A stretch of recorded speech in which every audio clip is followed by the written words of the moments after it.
तुम्हें सत्य की कितनी अभिप्सा है, उससे अपने आप पैदा हो जाए। तुम जो भी ट्रेनिंग कर रहे हो यही ट्रेनिंग काम में आ जाए, जो ट्रेनिंग कर रहे हो। लेकिन गहरे में तुम्हें सत्य को जानने की अभिप्सा नहीं है, प्यास नहीं है। तुम अगर कोई चीज टालते हो तो ध्यान को ही टालते। हम एक सूत्र कहते हैं सबसे कि मनुष्य ने परमात्मा को अपनी विलासिता का हिस्सा बना लिया। जो तथाकथित लोग भजन कर रहे हैं, कीर्तन कर रहे हैं, तालियां ठोक रहे हैं, ये कर रहे हैं, अभी एक तरह की विलासिता में आ गया। तो थोड़े से लोग दुनिया के और विलासिताओं को जीते हैं जो अच्छी विलासिता है, एक तो विलासिता का हिस्सा बना दिया। अब विलासिता के बगैर तुम्हारा ऐसा है, जाओ न जाओ कुछ बिगड़ता नहीं।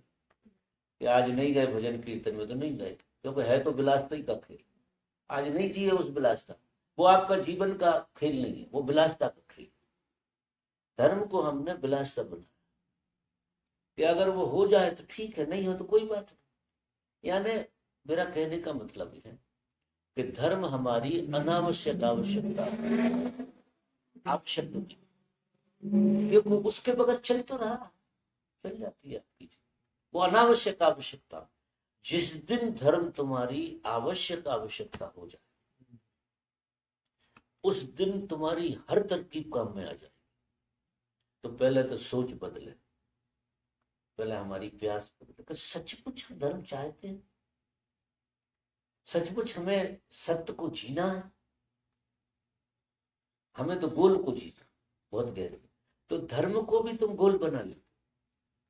तुम्हें ऐसा लगता है कि कुछ ऐसा कर लें कि धर्म को भी निपटा लें, ऐसे सब काम निपटा लिए, ऐसे धर्म को भी निपटा ले। और ऐसा नहीं होगा, ऐसा तो बात बनेगी। इसकी तो प्यास जन्मेगी, और जैसे ही प्यास जन्मेगी वो प्यास नहीं आपने सब कुछ करा ली, सब कुछ करा ली। और उस प्यास में तुम्हें कुछ मिल जाएगा ऐसा नहीं, क्योंकि धर्म में मिलता तो कुछ है ही नहीं। असली मुझे अनावश्यक आवश्यकता यूं भी है कि जरूरी नहीं है कि ध्यान करो मजा। अब तुम ध्यान भी मजे के लिए करते हो, यार ध्यान करेंगे तो मजा आए। अब वो ध्यान नहीं हुआ, वो संसार का ही एक खेल बना लिया। तो यार नाचेंगे, ध्यान करेंगे थोड़ा तो कुछ अच्छा हो जाए। तो तुम कहीं ना कहीं भाषा तो लोभ की पकड़े हुए। ध्यान तुम्हारे मजे के लिए नहीं। तुम्हें ईमानदारी से जो पता लगे, पहले तो ईमानदारी से कि तुम सोए हुए, और जो भी तुम सोच रहे हो, जो भी तुम देख रहे हो, जो भी तुम अनुभव कर रहे हो, वो सब तुम्हारे स्वप्न का हिस्सा है। तुम अगर गहरे से देखो तो चलते उठते बैठते खाते पीते सिवा स्वप्न के और कुछ नहीं कर रहे हो, स्वप्न देख रहे हो। स्वप्न मीठे और कड़वे। कभी कभी तुम मीठा सपना देखते हो तो तुम्हें वो मीठा सपना सच्चाई जैसा अनुभव होता, तो मजेदार है। कभी कभी तुम कड़वे सपने देखते तो उससे भागते। लेकिन गहरे में सिवा सपने देखने, क्योंकि नींद का गुणधर्म है स्वप्न। आप आश्चर्य करोगे, जैसा आदमी है वो करीब करीब 90% सोया हुआ। 90 तो मैंने करुणावश कहा, और ज्यादा भी बात बच सकती। सोया हुआ का मतलब ये कि चित्त में नींद पड़ी है, चित्त में बेहोशी, चित्त जागा हुआ नहीं। और जागा हुआ चित्त नहीं होता तो चित्त में सपने चलते रहते, और सपने को हम जागृति मानते। एक वासना उठी, आप दौड़े। अब ये सोए हुए चित्त का ढंग। कोई चीज आपने देखी, उसके पीछे लग गए। कोई काम नहीं हुआ, उसे रो रहे। कोई काम हो गया, उसे हंस रहे। अब ये सारे के सारे आपके चित्त के ढंग। तो चित्त, पतंजलि कहता है या कोई और कहता है, चित्त वृत्ति निरोधम। मतलब चित्त की जो वृत्ति है उसमें से आपके तमस निकल जाए। हमारे जो शरीर में तमस हमें समझ में आता है वो असली में हमारे चित्त में है तमस। तो चित्त का ही प्रभाव शरीर पर पड़ता है। चित्त में जिस भांति हमारा तमस कम होता है उसी भांति शरीर में हमारा तमस कम होता है। पहले तो आपका चित्त सोता है, शरीर तो बाद में सोता है। आपकी चैतन्यता होती है और आपका शरीर सो जाता है। तो चित्त में सारे खेल हो रहा है वो आपके चित्त में हो रहा है। जितने भी प्रक्षेपण हो रहा है वो आपके चित्त में हो रहा है। तो चित्त को जागरूक रखना। अब चित्त को जागरूक रखने की तरकीब जो है ना उसको बताते हैं कि हर घटना को चैतन्यता से करो। जो भी काम आप कर रहे हो उसमें तुम्हारी चेतना होना चाहिए। अगर तुम चैतन्यता से करोगे तो क्या घटेगा कि तुम्हारा चित्त जो है और जागेगा। फिर जितनी चेतनता से करोगे तो चित्त और जागेगा। ऐसा करते करते करते करते तिल तिल करते तुम्हारे चित्त से जो नींद भरी है वो निकल जाएगी। मैं कहूं कि वासना निकाल दो, वासना ऐसे कैसे निकल जाए? अगर चित्त में नींद है तो उसका परिणाम ही वासना है। सपने तो देखोगे, कोई उपाय नहीं है, सीधा तो उसमें से बाहर निकल नहीं सकते हो। चित्त में जागृति आ जाए वासना विदा हो जाए, सब तरह के खेल विदा, क्योंकि सपना देखना बंद हो जाए। अब चित्त को जगाओ, और चित्त को जगाने की कोई पर्टिकुलर विधि नहीं है कि मैं कह दूं कि बस आप तो त्राटक कर लो या ये कर लो, जबरदस्ती कर लो चित्त को जगाओ, ऐसा नहीं। ये जो चित्त से बना है जो शरीर पूरा पूरा का, अब चित्त इतने बड़े हाथी को खींच रहा और ये हाथी है पूरा बेहोश और चित्त पे लटका, ऐसे समझिए। ये पूरा चित्त पे लटका हुआ, चित्त को पी रहा है, ऐसे समझिए। अब इस हाथी को जगाओ पहले। जैसे जैसे ये हाथी जगेगा चित्त पे बोझ कम पड़ेगा और चित्त जाग जाएगा। और चित्त जैसा जैसा जागेगा तो मैं जो कह रहा हूं कि तुम अशरीरी हो, ये पता लग जाए। अब चित्त को आप जगाने के कोई और उपाय करोगे तो कोई फास्ट उपाय करो तो शायद आप विक्षिप्त हो जाओ, जो उससे जबरदस्ती नहीं कर सकते, क्योंकि उसके साथ जो जुड़ा हुआ है ये अलग नहीं। अगर ऐसे देखें तो तुम्हारा सूक्ष्म शरीर है चित्त, और चित्त का स्थूल शरीर है शरीर। ये एक नहीं है, ये दो नहीं है, ये एक ही चीज है। तो पहले स्थूल पे काम करो और फिर सूक्ष्म काम हो जाएगा अपने आप, क्योंकि स्थूल जगेगा उसके परिणाम सूक्ष्म में आते रहेंगे, चित्त आपका जागता रहे।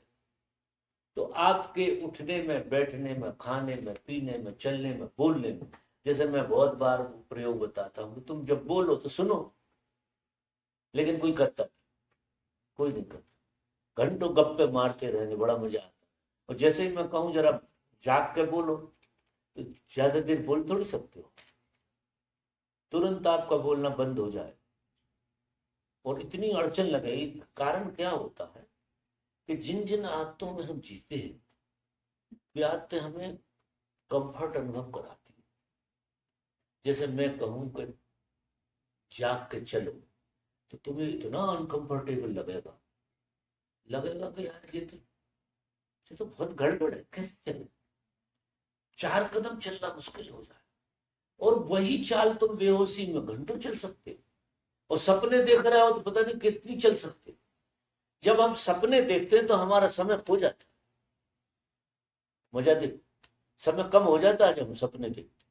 आप सुने में देखते हैं 3 घंटे, सपने में रहते हैं 3 घंटे, पता ही नहीं लगते कब निकल। और मैं कहूं 3 घंटा ध्यान कर, 3 घंटा में मर जाओगे। 3 घंटे की फिल्म देखता है और रीढ़ बिल्कुल ऐसी सीधी कर। कारण क्या कि हमने कंफर्ट अनुभव किया, बेहोशी एक आदत हो गई कि हम एक बेहोशी की जैसी कोई आदत में जाएं तो हम कंफर्ट अनुभव करते, बड़ा अच्छा लगता।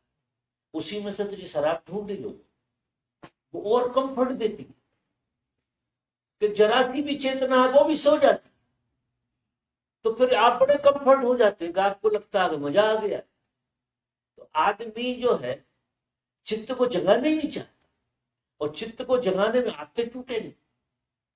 आप जैसे चल रहे थे ऐसे चल नहीं सकते, जैसे बोल रहे थे ऐसे बोल नहीं सकते, जैसे खा रहे थे ऐसे खा नहीं सकते, जैसे उठ रहे थे ऐसे उठ नहीं सकते, जैसे बैठ। अब आपको पड़ी है आंतरिकता में जीने की आदत। तो ये कठिन इसलिए होता है कि हमारी आदतें टूटती, और जैसी कोई आदत टूटी, जैसे सिगरेट पीने वाले से कहते हो सिगरेट मत पी, कोई फायदा नहीं हो रहा, तो इतना अनकंफर्ट अनुभव करेगा कि जैसे कुछ गड़बड़ हो गई उसके भीतर, तो वो सिगरेट पी कर कंफर्ट अनुभव करने लगता कि अब ठीक है यार सिगरेट पी, ऐसा खेल होता। बस ऐसी ही सब आते हमारे। तो चित्त को जगाने के लिए बहुत सारे तरीके हैं, लेकिन आपको शुरू करना पड़ेगा। चित्त जो हाथी को लगाए हुए है, उस हाथी को पहले तो जागृत करो। उसमें आता है शरीर, फिर चित्त के और शरीर के बीच में जो संबंध जोड़ है वो है मन। चैतन्य के और शरीर के बीच में एक संबंध जुड़ा है, वो मन से जुड़ा है। फिर जगेगा मन, और शरीर जग गया और मन जग गया तो चित्त को फिर सोने की गुंजाइश बचेगी, चित्त जाग ही जाएगा। चित्त को आप सीधा नहीं जगा सकते कि आप कहो कि मैं तो चेतन होकर बैठे ही रहूंगा, ऐसे त्राटक करता रहूं। आपका कोई कनपटी टूट जाएगी और पता नहीं क्या हो जाएगा, आपको दिबा सपने में चले जाओगे कहीं, ऐसी हालत हो जाएगी कि चलते, जैसे कोई आदमी 2-3 दिन सोए नहीं, तो ये चित्त क्या करेगा कि चलते फिरते सपने देखने लगा। नींद की भी जरूरत, इतना नींद से भरा होगा, इतना नींद से कि हर घटना तुम्हारी नींद में होने लगे, सपने देखने लगे। तो शरीर जागे, मन जागे, फिर भाव जगेगा, और तब जाकर कोई बात बनती है। लेकिन ईमानदार होना जरूरी। क्या जागना है लोगों को? मुझे लगता है कि बहुत कम लोग हैं जिन्हें जागना। अगर जागना भी है तो कंफर्ट के साथ जागना, और कंफर्ट का और जागने का कोई तालमेल ही नहीं। जैसे ही तुम्हारे चित्त में कंफर्ट आया, जागृति का सूत्र ही गया। और अभी तो हमें कंफर्ट के बगैर तो हमें ऐसा लगता है, क्योंकि कंफर्ट जैसे ही आया तो बेचैनी होगी, बेचैनी होगी तो जागृति बनेगी, चित्त में जागृति आएगी। क्योंकि अनकंफर्ट हो गया तो जागृति आएगी, और हमें लगता है कि हम कैसे भूल जाएं। तो कभी कभी तो जब प्रयोग करते करते आदमी की ये हालत हो जाती है कि उसके कंफर्ट टूटते हैं, तो उसे ये लगता है कि यार ये अपन फंस गए, ये गलत काम कर बैठे, क्योंकि चैन ही नहीं है बिल्कुल। क्योंकि वो जब जागृति आएगी तो कंफर्ट होने नहीं देगी, और जब परम जागृति आती तो सही कंफर्ट का पता जब लगता। असली में जो नकली कंफर्ट, असली कंफर्ट तो पूर्ण रूप से चित्त जब जाग जाए तो तुम्हें पता लगेगा रियल कंफर्ट, जिसे पैराडाइज कहते। असली कंफर्ट पूरा चित्त जाग जाए जब आता। और हम ढूंढ रहे हैं सस्ते कंफर्ट। रोज हमारा और काम क्या है, हम सवेरे से शाम तक करते क्या, और हमने एक पैसा ढीला भी काहे के लिए कमा रहे, कंफर्ट ढूंढ रहे। कंफर्ट गाड़ी हो, कंफर्ट बिस्तर हो, कंफर्ट रूम हो, अभी तो हिलने की जरूरत ना हो ऐसा कुछ हो। अब ये चीजें सब ठीक है। मैं ये कहता हूं कि ये आज का जो युग है, आज का युग सबसे अच्छा युग है। चाहे कोई कहे कितने कहे पहले, लेकिन जितना रिच जे युग है इतना कभी नहीं रहा। कारण है उसके पास कि आदमी के पास इस वक्त समय बहुत है, बहुत समय, सुविधा बहुत कर ली उसने। सुविधा की वजह से उसके बाद पहले आदमी दिन भर रोटी के लिए कितनी मेहनत करता था। किसान सवेरे से शाम तक औलाद की तरह काम करता था और रात के गधे की तरह सो जाता था। लेकिन आज आदमी काफी डेवलप्ड हुआ है, बुद्धि ने काफी विकास किया, अच्छी बात है। उसने सारी सुख सुविधाएं ढूंढ ली, बहुत बढ़िया। उससे क्या हो गया, समय आप पे बहुत हो गया। अब समय का उपयोग करना आना चाहिए। अगर समय इतना है तुम्हारे पास तो इसे जागृति में लगाओ। पहले के आदमी को हम माफ कर सकते हैं क्योंकि समय नहीं होता था गरीब, वो इतना हमाली करना पड़ती थी उसे सुबह से शाम तक, क्योंकि 2 जून की रोटी कमाना मुश्किल हो जाता। और आज तो यार अपन जितने लोग बैठे हैं, ये यहाँ से हिले नहीं तो जिंदगी भर खा सकते, हिले ही नहीं यहाँ से तो रोटी की परवाह तो शायद किसी को नहीं होगी इनमें से। कुछ ना करो तो भी खाने मिलेगा तुम्हें, ऐसी स्थिति में सब है। कंफर्ट छोड़ दो, अकेली रोटी की बात करो तो जीने का साधन तो हम सब पे, और पूरी जिंदगी का आपके पास 100 साल का इंतजाम है, 100 साल का कह रहा हूं। अगर कंफर्ट छोड़ दो, कंफर्ट हटा दो तो 100 साल का इंतजाम। लेकिन ऐसा लग रहा है कि कल के लिए कुछ नहीं।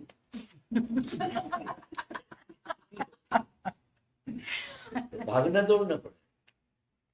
कुछ कह रहे यार? हाँ, नहीं, ये मानसिक काम किसी को करना है, मान लो किसी को स्टूडेंट को अभ्यास करना है, जॉब के लिए काम करना है, उस वक्त जागृति कैसे हो सकती है? मन से काम लेना है तो मन से अगर आपको काम करना है तो सूत्र तो वही कहेगा कि पहले आप शरीर को जगा लो। जब शरीर जाग के जीने लगेगा तो मन जाग के काम करने लगे अपने आप। सीधा मन से जाग के काम नहीं कर सकते, तनाव बनेगा अगर करेंगे तो। इससे क्या हो जाएगा, आपकी नींद और खो जाएगी। अभी जितने लोग मन से ज्यादा काम कर रहे हैं उनकी नैसर्गिक स्थिति भी खराब, उन्हें मानसिक रोग होने लगे। मानसिक रोग होने का मूल कारण यह है कि उनकी नींद खो गई, शरीर से उनका संबंध छूट गया, साधन इतने ज्यादा हो गए कि शरीर का उपयोग ही नहीं कर रहे। पांव बड़े हो गए, हाथ बड़े हो गए, सब कुछ ऐसा हो गया कि सहज हो रहा, आपको मटक नहीं पड़ता और दरवाजे खुल जाते। मतलब इतना हो गया कि श्रम करीब करीब रहा ही नहीं। अब श्रम बिल्कुल नहीं है तो क्या स्थिति हो गई कि शरीर तो डब्बा हो गया और मन हुआ हो गया। मन हुआ बन के खड़ा, तो वो खेल खिला रहा। अब आपने गति पूरी, क्योंकि ऊर्जा तो शरीर के लिए मिल नहीं रही, तो मन को ही मिल रही है पूरी। तो फिर आप शराब पियोगे या नहीं पियोगे तो इतने स्ट्रेस में जाओगे तो पगल या फिर डॉक्टरों के पास, मनोचिकित्सक के पास जाओगे और बिना दवाई के सो ही नहीं सकते।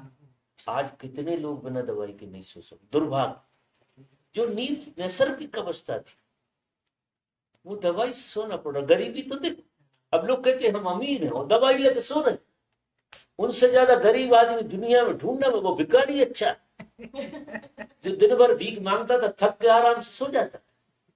और ये अमीर कहते हैं जो दवाई लेके सो रहे, मजा दे। सारी दुनिया बदल गई।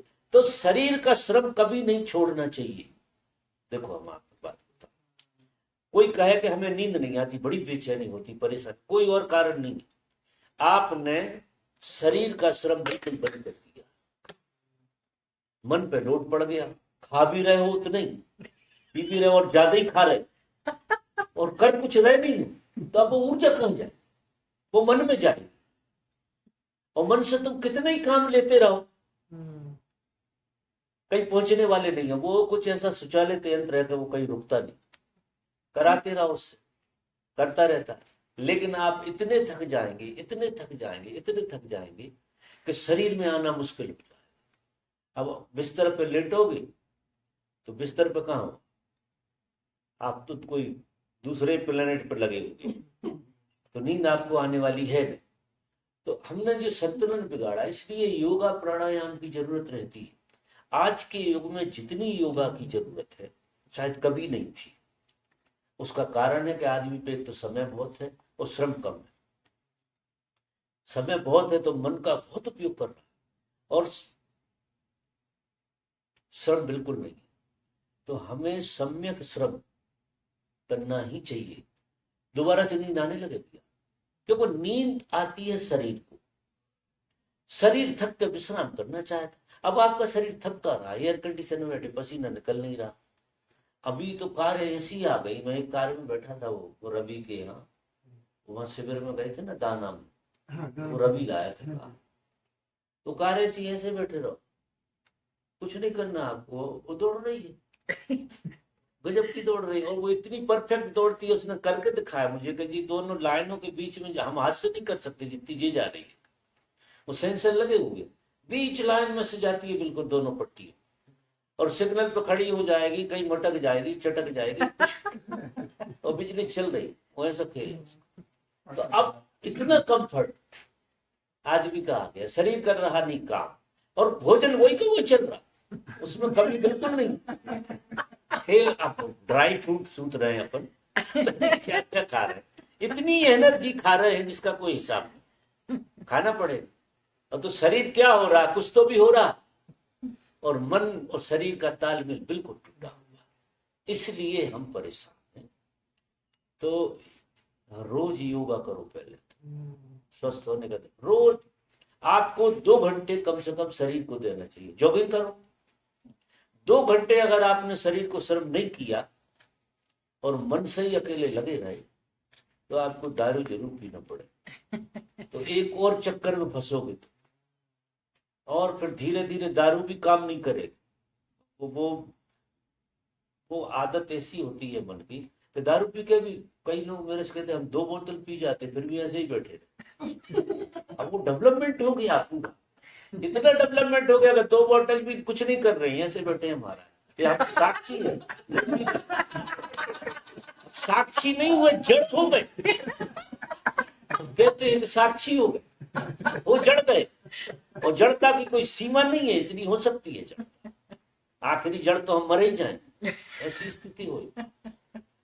शरीर में मजा आता है, 2 घंटा दौड़ो यार, सवेरे 4 बजे उठो, 3 बजे उठो तुम, और 2 घंटे तुम सर्कस करो, पूरा पसीना निकालो, देखो फिर दिन आपका, फिर आपकी लयबद्धता मन के साथ बढ़िया अच्छी होगी, जितनी जरूरत होगी उतना काम होगा। और दौड़ो भी जाग के दौड़ो, ऐसे दौड़ने से काम नहीं चले।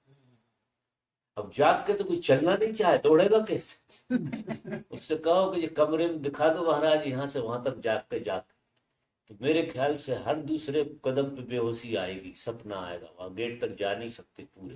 कितनी घनी बेहोशी है, कभी मार्क नहीं किया हमारे चित्त में, कितनी घनी बेहोशी, हम बातें कितनी कर, इतनी घनी बेहोशी है कि हम यहाँ से वहां तक नहीं जा सकते। वहां तक जाने में 2-3 सपने तो आ जाएंगे, आप एब्सेंट हो ही जाओ। और जब आप भर के जीने लगते हो ना, जो मैं सूत्र कह रहा हूं उससे, तो जीने का, चलने का जो मजा है, वो ऐसे चलते हो आप जैसे हवा में चल रहे हो, ग्रेविटी काम नहीं कर रही।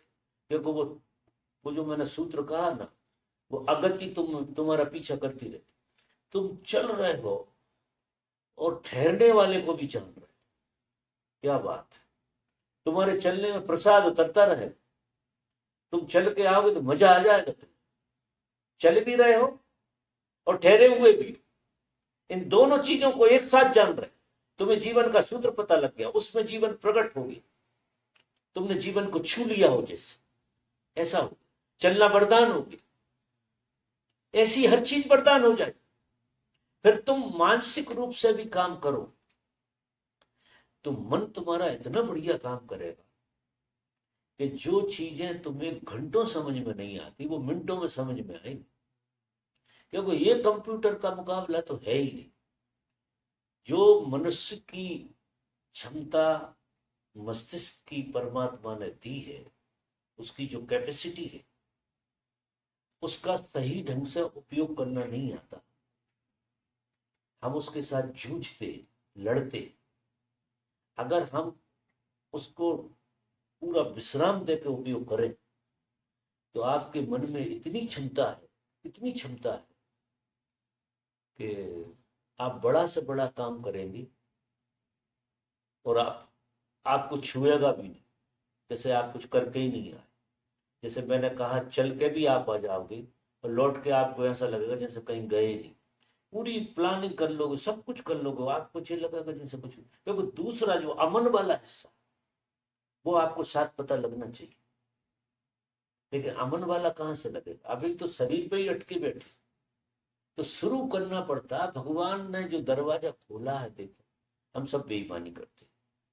मनुष्य को स्वर्ग में जलाने की कीमिया है उनके पास, कि मनुष्य पृथ्वी पे आज वो युग है कि वो स्वर्ग की बातें हैं फालतू की, लेकिन आज मन सब साधन है उसके पास, बस उसका जीवन और प्रकट हो जाए तो मनुष्य आज स्वर्ग में जिए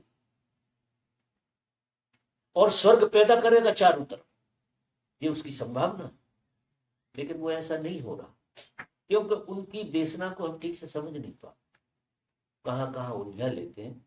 जो प्राइमरी स्टेज की वो बात बताते वो तो हमें सुनना नहीं, हम कोई ऊपर की क्लास में चढ़ जाते, तब चौथी पांचवी क्लास। अब पतंजलि एक बात कहता है, ध्यान जो है 7वीं अवस्था है। पतंजलि कहता ध्यान 7वीं अवस्था में पहुंच गए हो तब करना चाहिए। पतंजलि जी कहता जो आंख बंद करके, वो कहता है यम, नियम, आसन, प्राणायाम, प्रत्याहार और धारणा। अब ये 6 हो गए, और धारणा के बाद आएगा ध्यान, और ध्यान के बाद आएगी समाधि, और हमें ये लगता समाधि आ जाए सीधी। अब आप एक चीज बताओ कि बैलगाड़ी भी न चल रही होगी यहाँ, अगर बैलगाड़ी का उत्पादन नहीं हुआ है और कोई आदमी हवाई जहाज का सपना देखे, तो क्या हवाई जहाज तक पहुंच सकता है? बैलगाड़ी से घोड़ा गाड़ी, घोड़ा गाड़ी से मोटर गाड़ी, मोटर गाड़ी से कोई और गाड़ी, फिर और गाड़ी, ऐसे करते करते करते करते रेलगाड़ी, और फिर डेवलपमेंट में आया हवाई जहाज, है कि नहीं? हमें धर्म में क्या लगता है कि हमें तो सीधे हवाई जहाज पे बिठा लो यार, कि कुछ हमसे कहते बाबा ऐसा आशीर्वाद दे दो कि बस हमारा काम हो जाए। अब जिसने बैलगाड़ी ना देखी हो वो हवाई जहाज अगर देखेगा तो उसकी क्या हालत होगी? ऐसा उसने एक बार कहा कि इंग्लैंड में जब पहली बार ट्रेन बनी, ट्रेन बनाई, तो कोई आदमी उसमें बैठने के लिए तैयार नहीं, क्योंकि उन्हें हवा लगी। तो बेचारे बैलगाड़ी के भी ऊपर नहीं उठे थे, ज्यादा से ज्यादा तांगा गाड़ी देखी थी, थोड़ा बहुत देखा था। तो उनसे कहा कि रेल ऐसी ऐसी है, तो उन्हें लगा कि ये चलती है ये तो ठीक है, ये रुकेगी कि नहीं, क्योंकि रुकते तो कभी देखे नहीं हो बैठ के, तो इस चलेगी रुकी कि नहीं। तो वो पैसे देके कुछ लोगों को, और वो लोग बैठे कई जो जेल के कैदी थे, कैदी जिनको शायद उम्र कैद की सजा थी, उन कैदियों को बिठा ला और पैसा देके। तो उनने कहा कि ठीक है यार, वहां मरेंगे यहाँ मरेंगे। बैठ जाते, और वे लोग बैठे, और वे लोग जब बैठे तो चले गए और लौट के आए तो बड़ी तारीफ की। ऐसे करके वो डेवलपमेंट हुआ। अब अपने क्या लगता है कि पतंजलि कहता है यम, नियम, आसन, प्राणायाम, प्रत्याहार, धारणा, अरे ये तो बहुत पत्र, हमको तो सीधी ध्यान समाधि लग जाना चाहिए। तो पहले दिन से हम ध्यान में बैठ गए, हमें ध्यान लगना चाहिए। अब तुम सर्कस कितने करते रहो, ध्यान में आने से नहीं लगेगा। भगवान कहते हैं कि पहले तुम्हारी सराउंडिंग सुधार। यम का मतलब ये है, पतंजलि जो कहता है यम का मतलब ये है कि आप संसार में ऐसे जियो कि आपका कोई दुश्मन नहीं, कोई भी दुश्मन कोई नहीं है। ये कैसे समझा जाएगा कि देखिए, हम क्षमा मांग लें, और क्षमा हम जब मान सकते हैं जब हम ये महसूस करें कि गलती हमसे। अगर आपको ये रियलाइजेशन नहीं है कि गलती आपसे नहीं हुई है तो आप क्षमा नहीं मांग सकते। और हमारा ढंग क्या है कि गलती तो दूसरे से हुई, अब गलती दूसरे से हुई तो क्षमा तो तुम मांग नहीं सकते, क्योंकि अब गलती दूसरे से हुई हो, जबरदस्ती आप कह रहे हो कि क्षमा मांग ले, ऐसा आपको, और भीतर कह रहे हो साले ने गलती तो की लेकिन मांग लेते, लेकिन गलती तो इसी नहीं। अब वो क्षमा कोई क्षमा हो, वो आदमी से तुम मुक्त हो सकते हो, वो तो छाती पे चढ़ा रहेगा। तो पतंजलि कहता है यम का मतलब ये है कि जहां जहां भी कुछ गलत हुआ हो उसके तुम जवाब, भूल तुमसे हुई, तुमने दूसरे को तो मौका दिया भूल करने। कोई आदमी भूल कर ही नहीं सकता जब तक हम उसे मौका ना दें। हमने ही मौका दिया भूल कर, तो उसने भूल कर दी क्योंकि हमने मौका दिया, तो गलती हमारी, तो हम क्षमा मांग उससे। पतंजलि को सूक्ष्म रूप से जाओ मत उसके पास, लेकिन सूक्ष्म रूप से तो तुम क्षमा मांगो, तो भाई मैं क्षमा चाहता हूं, क्योंकि गहराई से अगर तुमने क्षमा मांग ली तो तुम उस घटना से बाहर हो जाओ, वो घटना तुम्हें छुएगी नहीं। अगर ईमानदारी से क्षमा मांग ली तो वो घटना तुम्हें छुएगी। अब आंख बंद करके बैठोगे, सब तरफ क्षमा मांग ली तो कोई दुश्मन नहीं है तुम्हारा। अब आंख बंद करके आप बैठो, पहले निरीक्षण करो कि चित्त में तुम्हारे कोई भी बुराई नहीं आ रही किसी के प्रति तुम, क्योंकि बुराई तो किसी के प्रति ही होती है। और जब क्षमा मांग ली तो निकल गई। तो पहले नियम तो ये है, धर्म की शुरुआत यहां से होती। दूसरा नियम वो ये कहता कि तुम पशु जगत से आए, तुम्हारी ऊर्जा हमेशा ही धरती पे ही लौटती रहती है। जहां मौका मिलता वहीं बह जाती, जहां मौका मिलता वहीं बह जाती। एक अराजकता है पशु में, जैसी एक अराजकता थी ऐसी एक अराजकता नहीं है। इससे एक संयम दो, एक संकल्प लो अपने जीवन, एक संकल्प पूर्वक जिंदगी जियो। कोई भी चीज का संकल्प लो कि हमें ये काम करना। अगर संकल्प लिया और उसे पूरा भी करो, बीच में तोड़ो मत। ऐसे छोटे छोटे संकल्प, क्योंकि हमें अपने को बांधना। अगर हम अपने को बांधेंगे नहीं तो हमारी ऊर्जा जो अंगारा है वो ऊपर को उठेगा। अब वो अंगारा इधर उधर फेंकता रहता। तो वो कहता है पतंजलि कि तुम संकल्प, संयम का मतलब संकल्प, कि आज के दिन हमको व्रत करना है, आज हम खाना नहीं खाए। कितनी भूख लगे तुम कहो चुप, आज हमने नियम लिया है कि हमें नहीं खाना। ऐसे मतलब छोटे छोटे से संकल्प लो, छोटे छोटे से। आधे दिन का लो, मत करो पूरा व्रत, कहो आज नाश्ता नहीं करे। मन कहेगा यार पूड़ियां बन रही लेकिन तुमने तय कर लिया अपने संकल्प को जगह, तुमने तय कर लिया कि नहीं, तो चाहे पूड़ियां बन रही चाहे हलवा बन रहा हो, बिल्कुल नहीं। अब ऐसे धीरे धीरे धीरे धीरे, मतलब एकदम नहीं। अगर तुमने जीवन को संकल्प से जीना शुरू किया तो एक संयोजन होगा तुम्हारे भीतर। तुम्हारी पूरी ऊर्जा का जो बिखराव है वो एकजुट होने लगेगा। संकल्प इतनी बड़ी ताकत है। और ये सब जागृति में हो। फिर ये दो ही चरण तुम्हें करना है, पतंजलि जी कहते हैं। अगर तुमने संकल्प से तुम्हारी ऊर्जा को खड़ा कर लिया, संकल्प की जिंदगी है तुम्हारी, तो तुमने संकल्प लिया कि 2 घंटे को मुझे बैठ जाना बिना हिले। मजाल है तुम्हारा हाथ हिल जाए, तुम्हारे शरीर में कुछ भी हो रहा, तुम कहते चुप, बदमाशी है जी, क्योंकि तुम्हें एक संकल्प की ताकत आ गई और वो संकल्प तुम्हारा बिल्कुल काम करे। तुम कह दो कि उंगली नहीं हिल सकती मेरी मर्जी के बगैर, मैंने तय किया है तो उंगली कैसे हिलेगी। अब ऐसा मैं ये नहीं करा वो 2 घंटे, 15 मिनट का लूप है, तो 15 मिनट ऐसे बैठो जैसे तुम हो ही नहीं, तुम शरीर की हरकत ही मत दो, फिर बढ़ा लो धीरे धीरे। तो संकल्प से क्या होगा, आसन सज जाए, और आसन जिसका सद गया उसको प्राणायाम होने लगा अपने आप। जिसकी आसन सद गई उसको प्राणायाम आ गया।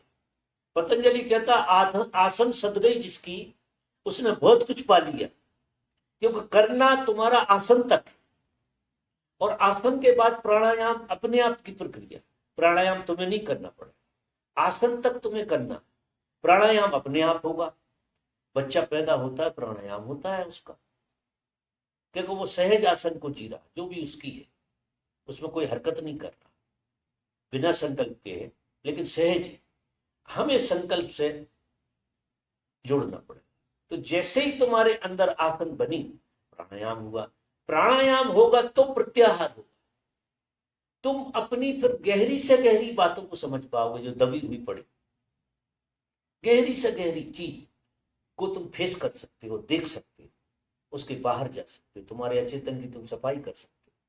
प्रत्याहार हो गया। फिर तुम धारणा करो, धारणा करो परमात्मा की, गुरु की और स्वयं होने की। तुम किसी की धारणा करोगे गुरु की, गुरु प्रकट हो जाए। तुम धारणा करोगे भगवान की, भगवान कृष्ण सामने खड़े हो जाए। कोई उपाय नहीं है कि ना। और तुम धारणा करो स्वयं होने की, तो तुम स्वयं हो जाओ। तो धारणा, फिर ये धारणा भी गिरे, जागृति पीछे लगे, क्योंकि ये धारणा के भी ऊपर जाना।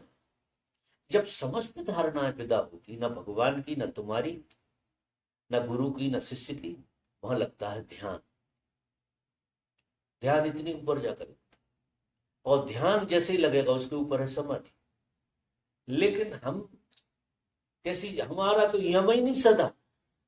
हमें तो दुनिया में आधे लोगों को गालियां देनी, बैठ के यहीं सब हरामियों ने हमारा सत्यानाश कर रखा।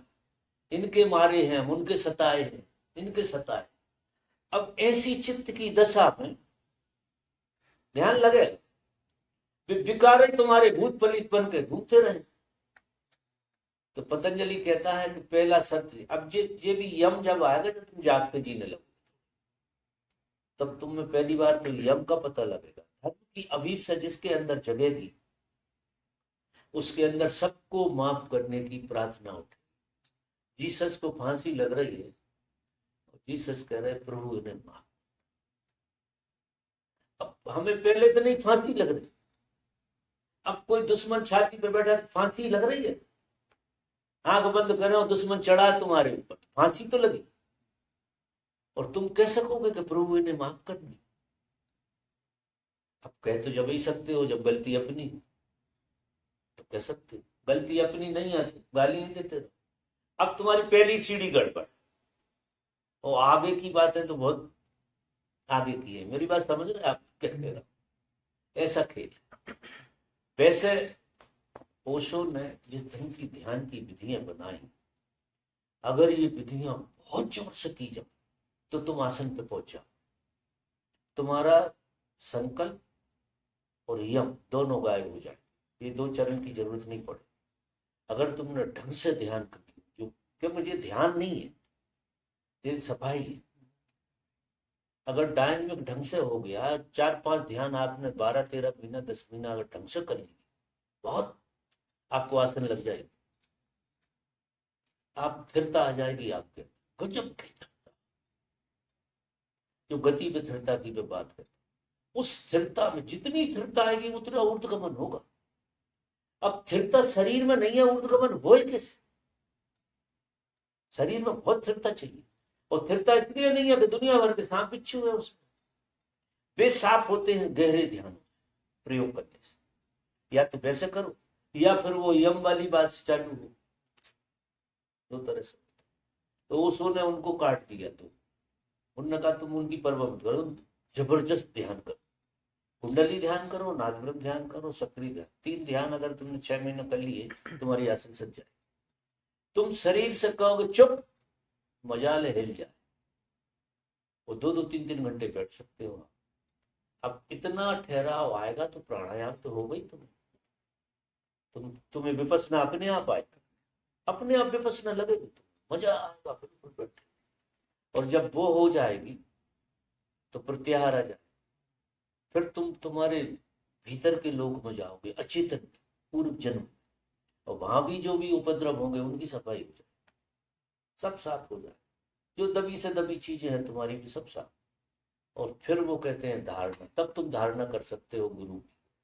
तब तुम कहोगे कि गुरु, याद करोगे गुरु प्रकट होगा, दूर नहीं होगा। अगर तुम भक्त हो तो कृष्ण को पैदा कर लो, तो बिल्कुल सामने खड़े हो जाए, क्योंकि धारणा इतनी ताकतवर है तो वो प्रकट कर ले। बातचीत हो सकती, ऐसा तक हो सकता। धारणा का खेल पूरा। कई लोगों ने भगवान कृष्ण के दर्शन किए। धारणा है, धारणा का खेल। इतनी धारणा मजबूत होती है प्रकट हो जाती। कई लोग ओशो को देख सकते हैं आज भी, उनकी अगर धारणा मजबूत हो तो बिल्कुल यही के यही देख सकते, ऐसा हो जाता। अब मेरे ख्याल से मेरा कोटा पूरा हो गया आज का।